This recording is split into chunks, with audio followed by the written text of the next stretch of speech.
means the following: isostasy, general equilibrium in the Earth's crust, maintained by a yielding flow of rock material beneath the surface under gravitational stress. This vital role of mountains that was discovered by modern geology and seismic research was revealed in the Qur'an centuries ago as an example of the supreme wisdom in God's creation. We placed firmly embedded mountains on the earth so that it would not move under them.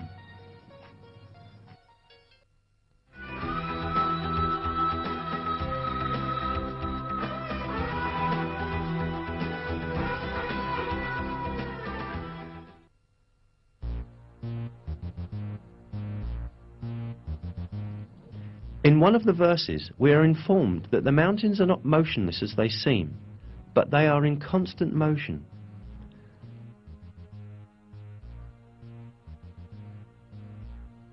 You will see the mountains you reckon to be solid going past like clouds. Such is the artistry of God, who disposes of all things in perfect order. Surely He is aware of what you do.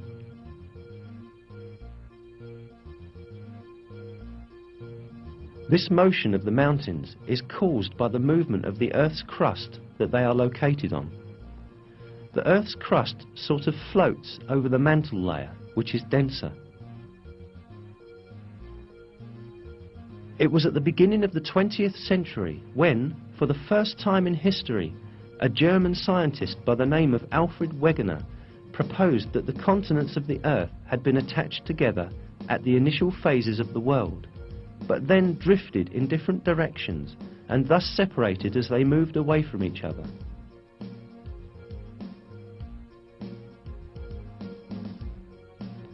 Geologists understood that Wegener was right only in the 1980s, 50 years after his death.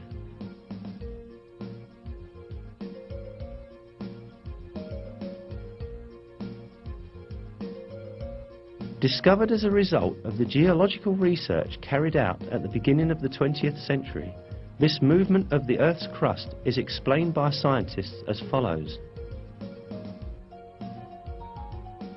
The crust and the uppermost part of the mantle, with a thickness of about 100 kilometers, are divided into segments called plates.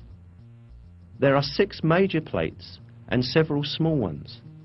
According to the theory called plate tectonics, these plates move about on Earth, carrying continents and ocean floor with them.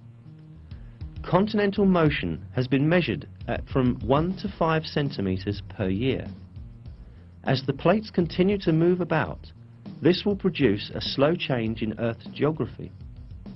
Each year, for instance, the Atlantic Ocean becomes slightly wider. There is a very important point to be stated here. God has referred to the motion of mountains as a drifting action in the verse.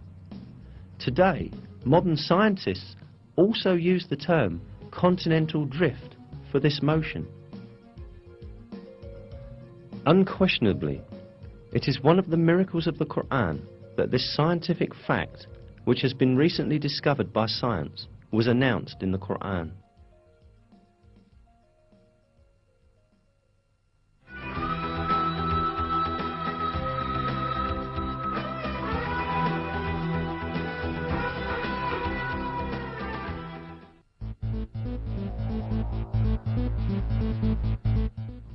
Iron is one of the elements highlighted in the Qur'an. In Surat al-Hadid, meaning iron, we are informed,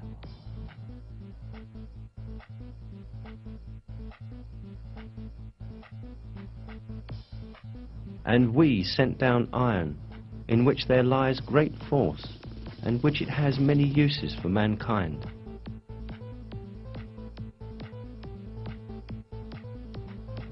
The word "sent down," particularly used for iron in the verse, could be thought of having a metaphorical meaning to explain that iron is given to the service of people.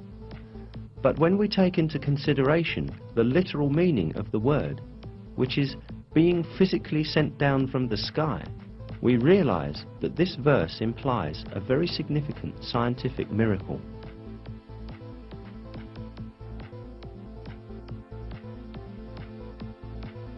This is because modern astronomical findings have disclosed that the metal of iron found in our world has come down from giant stars in outer space.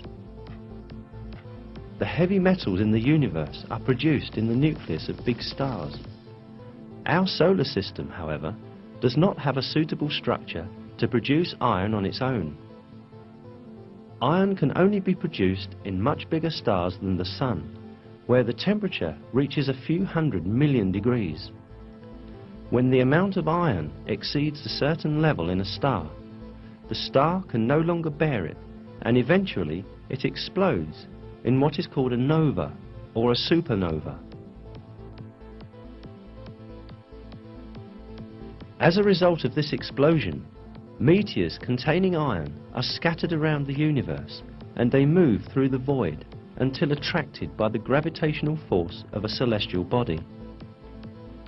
All this shows that the metal iron did not form on the Earth, but was carried from exploding stars in space via meteors and was sent down to Earth, exactly the same way as stated in the verse.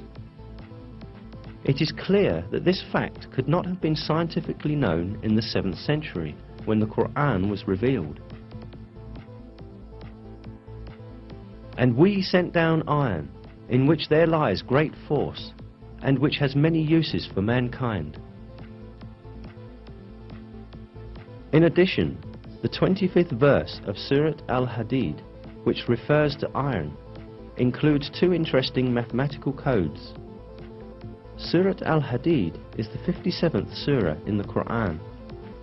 The numerical value of the word Al-Hadid in Arabic, in other words, is abjad, is the same number, 57. The numerical value of the word Hadid alone is 26, and 26 is the atomic number of iron.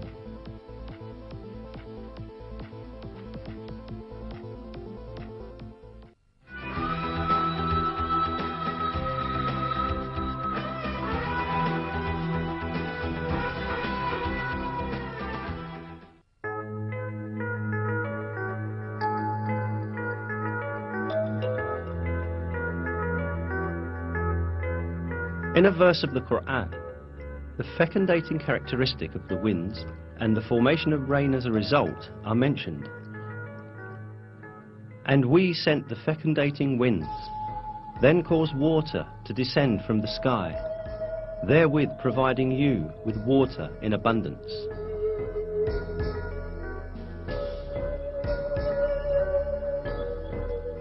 In this verse, it is pointed out that the first stage in the formation of rain is wind.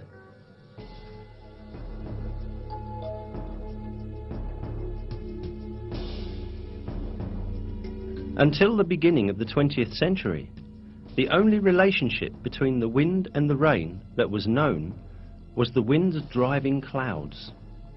However, modern meteorological findings have demonstrated the fecundating role of the winds in the formation of rain.